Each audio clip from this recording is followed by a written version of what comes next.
committee with you who I'm sure have no interest in real change. That's just my bias. I could be wrong. I hope I'm wrong. You'll find out soon enough. But I hope you will not allow them to snow you with this 90% salary argument, because it's BS, and I'll tell you why. We have an authorized establishment for 5,600 police officers. We don't have that many.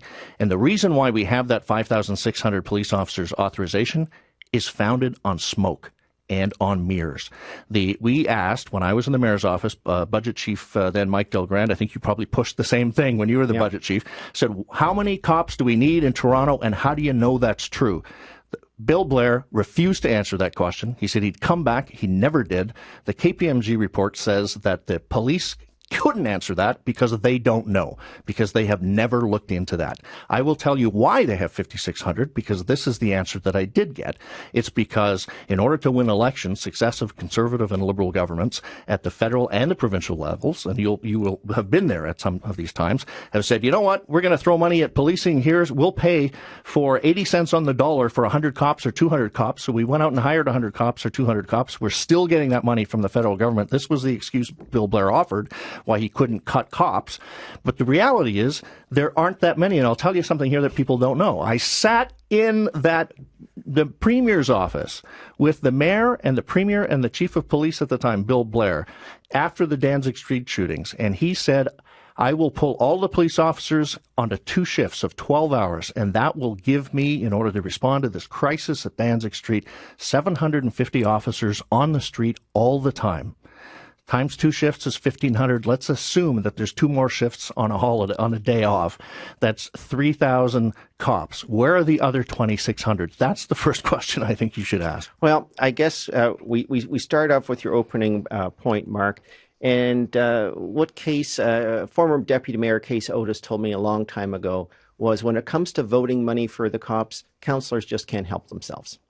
And even when Mayor Miller was there, and the budget chief proposed not to hire a tranche of 50 police officers for whatever program it was, we voted against it. Council turned that around and voted for the police. But we are where we are. We all recognize it's an unsustainable environment, not only financially, but also in terms of, we want to put resources elsewhere. We want to put it in parks. We want to put it in social housing. We want to put it in other. That really is crime prevention. Right. And what we have to do is we have to figure to unscramble that omelet. That's what we have to do. Just about out of time. A couple of quick questions. Are you able to look at more than just the budget? Because there is a real problem with the current culture in the Toronto Police Service. Is that within your mandate at all? It's transformative change within a large number of things. But we've got to go back to, we got 8 weeks to respond. And so we can look at a lot of things, but at the end of the day, we will be held accountable for coming up with doable recommendations within 8 weeks. At what point would you walk away from this and say, this isn't working, this is just a snow job? We're not there yet. No, but is there a point in your mind where you would just say, you know what, this is not what I thought you told me it was going to be? I would prefer to say that right now people have said to me, all of the decision makers and all of the police and my colleagues around the table have all said to me, we want to make this work. Okay, that's good. I got very little time, but Chad in Toronto, you've been waiting. What are your 2 suggestions very quickly? Chad, are you there? Yeah, sorry about that.